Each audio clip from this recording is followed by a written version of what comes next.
நமச்சிவாய. பிள்ளையார்பட்டி ஸ்ரீ கற்பக பிள்ளையாரை வணங்குகிறேன். ஆதித்யாய சோமாய மங்களாய புதாயச குரு சுக்கிர சனி பெயர்ச்ச ராகுவே கேதுவே நமோ நமக. நமது வாழ்க வளமுடன் யூடியூப் சேனல் நேயர்கள் அனைவருக்கும் அஸ்ட்ரோ டிஎஸ் மோகன் ராவின் அன்பான வணக்கம், வாழ்த்துக்கள். நாம் இந்த வீடியோவில் என்ன பார்க்க போகிறோம்னா, மே மாத பலன்கள் பார்க்க போகிறோம். மே மாத பலன்கள் பார்க்க போகிறோம். இப்போ இந்த மே மாதத்தில் கிரகங்கள் எங்கே இருக்குது அப்படிங்கிறத நீங்கள் பார்த்துக்கணும். மேச ராசியில் சுக்கிரனும் புதனும் இருக்கிறாங்க. ரெண்டு பேருமே ஒரு சுப கிரகம் மேச ராசியில் இருக்கிறாங்க. இரண்டாம் இடத்துல, அதாவது காலபுருஷனுக்கு ரெண்டாம் இடத்துல ரிஷப வீட்டில் குரு பகவானும் சூரிய பகவானும் இருக்கிறாங்க. கேது பகவான் கன்னி வீட்டில் இருக்கார். சனி பகவான் எப்பவும் போல் கும்பம் வீட்டில் பயணம் பண்ணிகிட்டு இருக்கார். செவ்வாய் பகவானும் ராகு மீன வீட்டில் இருக்காங்க. இதில் மெயினாக நீங்கள் பார்க்க வேண்டியது என்னென்னா, மே மாதம் 1ஆம் தேதி மேச வீட்டில் இருக்கிற குரு ரிஷப வீட்டுக்கு வந்துடுவார். அதான் குரு பெயர்ச்சி. வருடத்திற்கு ஒரு முறை நடக்கிற பெயர்ச்சி குரு பெயர்ச்சி. மே மாதம் 1ஆம் தேதி மாலை 5:15 மணிக்கு மேச வீட்டிலிருந்து ரிஷப வீட்டுக்கு குரு பயிற்சி ஆகிறாரு. அடுத்து பார்த்தீங்கன்னா 7ஆம் தேதி, அதாவது மே மாதம் 7ஆம் தேதி மீன வீட்டில் இருக்க புத பகவான் மேச வீட்டுக்கு வந்துடுவார். நான் மேச வீட்டுக்கு வந்ததாக போட்டிருக்கேன். அடுத்து பார்த்தீங்கன்னா 14ஆம் தேதி மேச வீட்டில் இருக்க சூரியன் ரிஷப வீட்டுக்கு வந்துடுவார். 14ஆம் தேதி இந்த மாதம் மேச வீட்டிலேருந்து சூரியனும் ரிஷப வீட்டுக்கு வந்துடுவார். ஆனால் நான் ரிஷப வீட்டில் தான் போட்டிருக்கேன். ஏன்னா நம்மளுடைய எண்ணங்கள் எல்லாமே, எதிர்பார்ப்பு, சிந்தனை எல்லாமே வரக்கூடியதை நோக்கியே இருக்கணும், எதிர்காலத்தை நோக்கியே இருக்கணும். அதனால் போட்டிருக்கேன். அடுத்து பார்த்தீங்கன்னா சுக்கிரன் 19ஆம் தேதி மேச வீட்டுக்கு வந்துடுவார். மீன வீட்டிலேருந்து மேச வீட்டுக்கு வந்துடுவார். இதில் இந்த மாதத்தில் என்ன சிறப்பு அப்படின்னு பார்த்தீங்கன்னா, மே 1ஆம் தேதி நான் சொன்ன மாதிரி குரு பயிற்சி. உங்கள் எல்லாருக்கும் 12 ராசியில் பிறந்த 27 நட்சத்திரத்தில் பிறந்த உங்கள் எல்லாருக்கும் என்னுடைய அன்பான பணிவான வாழ்த்துக்கள். நான் வணங்கும் அந்த பிள்ளையார்பட்டி கற்பக விநாயகர், அண்ணாமலையார் உண்ணாமலை தாய், நான் வணங்கும் என் குலதெய்வம் முத்துமாரியம்மன், நான் நித்தம் வணங்கி வேண்டி நிற்கும் குமரமலையான், என் தாய் தந்தையர் அனைவரையும் வணங்கி வேண்டி உங்களுக்கு என்னுடைய குரு பயிற்சி வாழ்த்துக்களை என் குடும்பத்தில் சார்பாக தெரிவிச்சுக்கிறேன். அடுத்து பார்த்திங்கன்னா மே மாதம் 1ஆம் தேதி தொழிலாளர் தினம். நாடு முழுவதும் இருக்கின்ற தொழிலாளர்களுக்கு நம்மளுடைய யூடியூப் சேனல் சார்பாக அன்பான பிரகாசமான வாழ்க்கை அமைய தொழிலாளர் தின வாழ்த்துக்களையும் தெரிவிச்சுக்கிறோம். இப்போ நேயர்கள் நீங்கள் என்ன பண்ணுறீங்கன்னா, இப்போ தான் முத நம்ம சேனலை பார்க்குறீங்கன்னா லைக் பண்ணுங்கள், சப்ஸ்கிரைப் பண்ணிக்கோங்க, பக்கத்தில் இருக்கிற பெல் பட்டனை அமைக்கிக்கோங்க. அப்போ தான் நான் போடுற வீடியோ உடனே உங்களுக்கு கிடைக்கும். அது மட்டும் இல்லை, நிறைய நேயர்கள் நிகழ்ச்சியை பார்த்துட்டு வாழ்த்து சொல்கிறீங்க. ஒரு சிலர் கூட உங்கள் ஜாதகத்தை என் செல் நம்பருக்கு அனுப்பி ஃபோன் நம்பரை கேட்டு வாங்கி அனுப்புகிறீங்க. உங்களுக்கும் என்னுடைய வாழ்த்துக்கள். இன்றைய நாள் முதல், இந்த நேரம் முதல் இந்த நிகழ்ச்சியை பார்க்கக்கூடிய அத்தனை தரப்பு மக்களுக்கும் வாழ்த்துக்கள். வணக்கம். ஓம் நமச்சிவாய. நம்ம துலாம் ராசியை பார்ப்போம். துலாம் ராசிக்கு இந்த மாதம் எப்படி இருக்கும், இந்த குரு பயிற்சி எப்படி இருக்கும் பார்ப்போம். குரு பயிற்சியை பற்றி நம்ம ஏற்கனவே வீடியோ விட்டுருக்கோம். நிறைய பேர் ஃபோன் பண்ணி வாழ்த்து சொன்னீங்க, சேர்த்தே பார்த்துருவோம். இந்த குரு பயிற்சி இந்த மாதம் எப்படி இருக்குன்னா, பொற்காலம் ஆரம்பம் அப்படின்னா யாருக்குன்னா துலாம் ராசி தான். என்ன சார் சொல்கிறீங்க அப்படின்னா, துலாம் ராசி இல்லை துலா லக்னமாக இருந்தால் குருவும் சூரியனும் மறையணும்.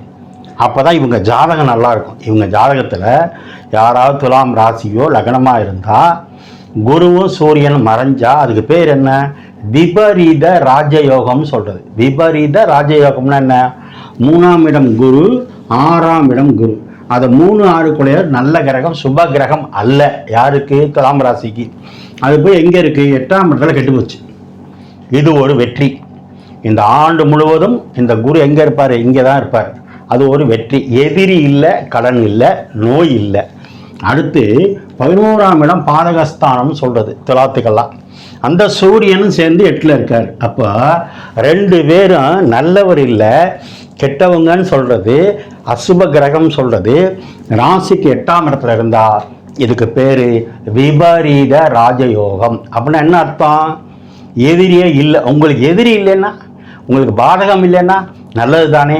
ஆக கடன் குறையுது, வியாதி குறையுது, நோய் நொடி இல்லை, கோர்ட்டு கேஸ் இல்லை. அது மட்டும் இல்லை, இந்த மாதம் இதை விட சிறப்பு என்ன? உங்கள் ராசிநாதன் சுக்கிரன் 7ஆம் இடத்துலேருந்து இந்த சுக்கிரன் ராசிநாதன் பார்க்குறார்.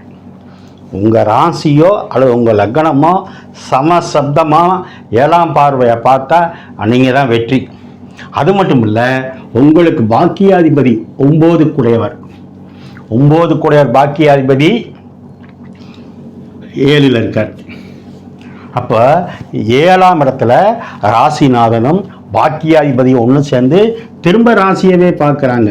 7 ராசி 1 பாக்கியம் நீங்கள் 1 9 1 சேருது. அதோட சிறப்பு 5ஆம் இடத்துல 1ஆம் வீட்டு கிரகம், 5ஆம் வீட்டு கிரகம், 9ஆம் வீட்டு கிரகம். சூப்பர்.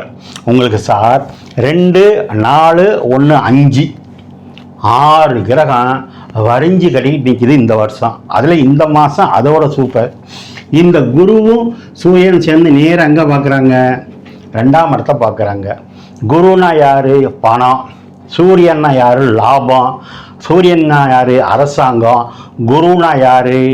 அறிவு. இது எல்லாம் சேர்ந்து உங்களுக்கு ராசிக்கு 2ஆம் இடத்தை பார்க்குது. அப்போ அரசாங்கத்தினால லாபம், நல்ல வேலை கிடைக்கும். குரு 6ஆம் வீட்டு கிரகம். அது மட்டும் இல்லை, சூரியன் சேர்றதுனால சூரியன் ஒரு ஒளி கிரகம்.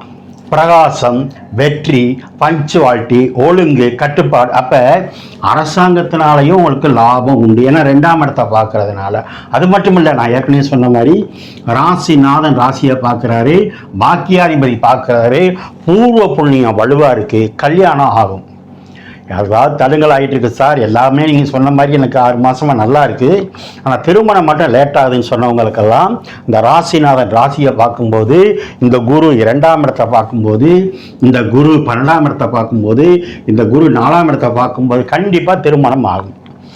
கல்வி நல்லா இருக்கும், ஏன்னா புதன் ராசியை பார்க்குது. புதன் தான் கல்விக்குள்ள கிரகம். 5ஆம் இடம் தான் உயர்கல்வி, பிஹெச்டி எல்லாம் சொல்கிறது. அது நல்லா இருக்குது. அது திரும்ப அது 2ஆம் இடத்தை பார்க்குது. குலதெய்வம் 2ஆம் இடத்தை பார்க்குது. குரு சூரியன் 2ஆம் இடத்தை பார்க்குது. ராசிநாதனும் பாக்கியாதிபதியும் ராசியை பார்க்குறாங்க. இதை விட வேறு யோகம் கொட்டி கிடக்குது. யாருக்கு? துலாம் ராசிக்கு. அப்போ இந்த மாதம் என்ன சார் கிடைக்கும்? நான் சொன்ன மாதிரி நல்ல கல்வி முன்னேற்றம் உண்டு. நீங்கள் எந்த கல்வியை தேர்ந்தெடுக்கிறீங்களோ அதில் நல்ல ரேங்க் வரும், நல்ல மதிப்பெண் உண்டு. சூரியன் 2ஆம் இடத்தை பார்க்குது. ராசி பாக்கியாதிபதியோடு சேர்ந்து பார்க்கும்போது அரசு தேர்வு எழுதியிருக்கிற அத்தனை மாணவர்களுக்கும் வெற்றி. சுக்கிரன் அப்படின்னா கலை, புதன்னா நகைச்சுவை. அப்போ கலைத்துறையில் இருக்கிற சினி ஃபீல்டில் இருக்கிற கலைத்துறையில் இருக்கிறவங்களுக்கு வெற்றி மேல் வெற்றி. புதனும் சுக்கிரன் சேரும்போது, சுக்கிரன்னா உணவு, சந்திரன்னாலும் உணவு. அப்போ சுக்கிரன் சந்திரன் நேருக்கு நேராக சமசப்தமாக பார்க்கும்போது உணவுத்துறையில் அல்லது கலைத்துறையில் இருக்கிறவங்களுக்கு வெற்றி மேல் வெற்றி. உணவுத்துறைன்னா என்ன? Hotel, 5 star hotel, 3 star hotel, bakery, cool drinks எல்லாம் உணவு தான். சந்திரனாலும் நீர் கிரகம், பயண கிரகம், இது சரவீடு. அப்போ வெளிநாட்டு யோகமும் உண்டு, வெளிநாட்டு வாழ்க்கை உண்டு. சந்திரன் அரிசி, அரிசி கடை வச்சுருக்கவங்க, நெல் கடை வச்சுருக்கவங்க, ராகு 6ல் இருக்குது. இது அதோட சூப்பர். 6ஆம் இடத்துல பாவ கிரகம் இருக்கலாம்.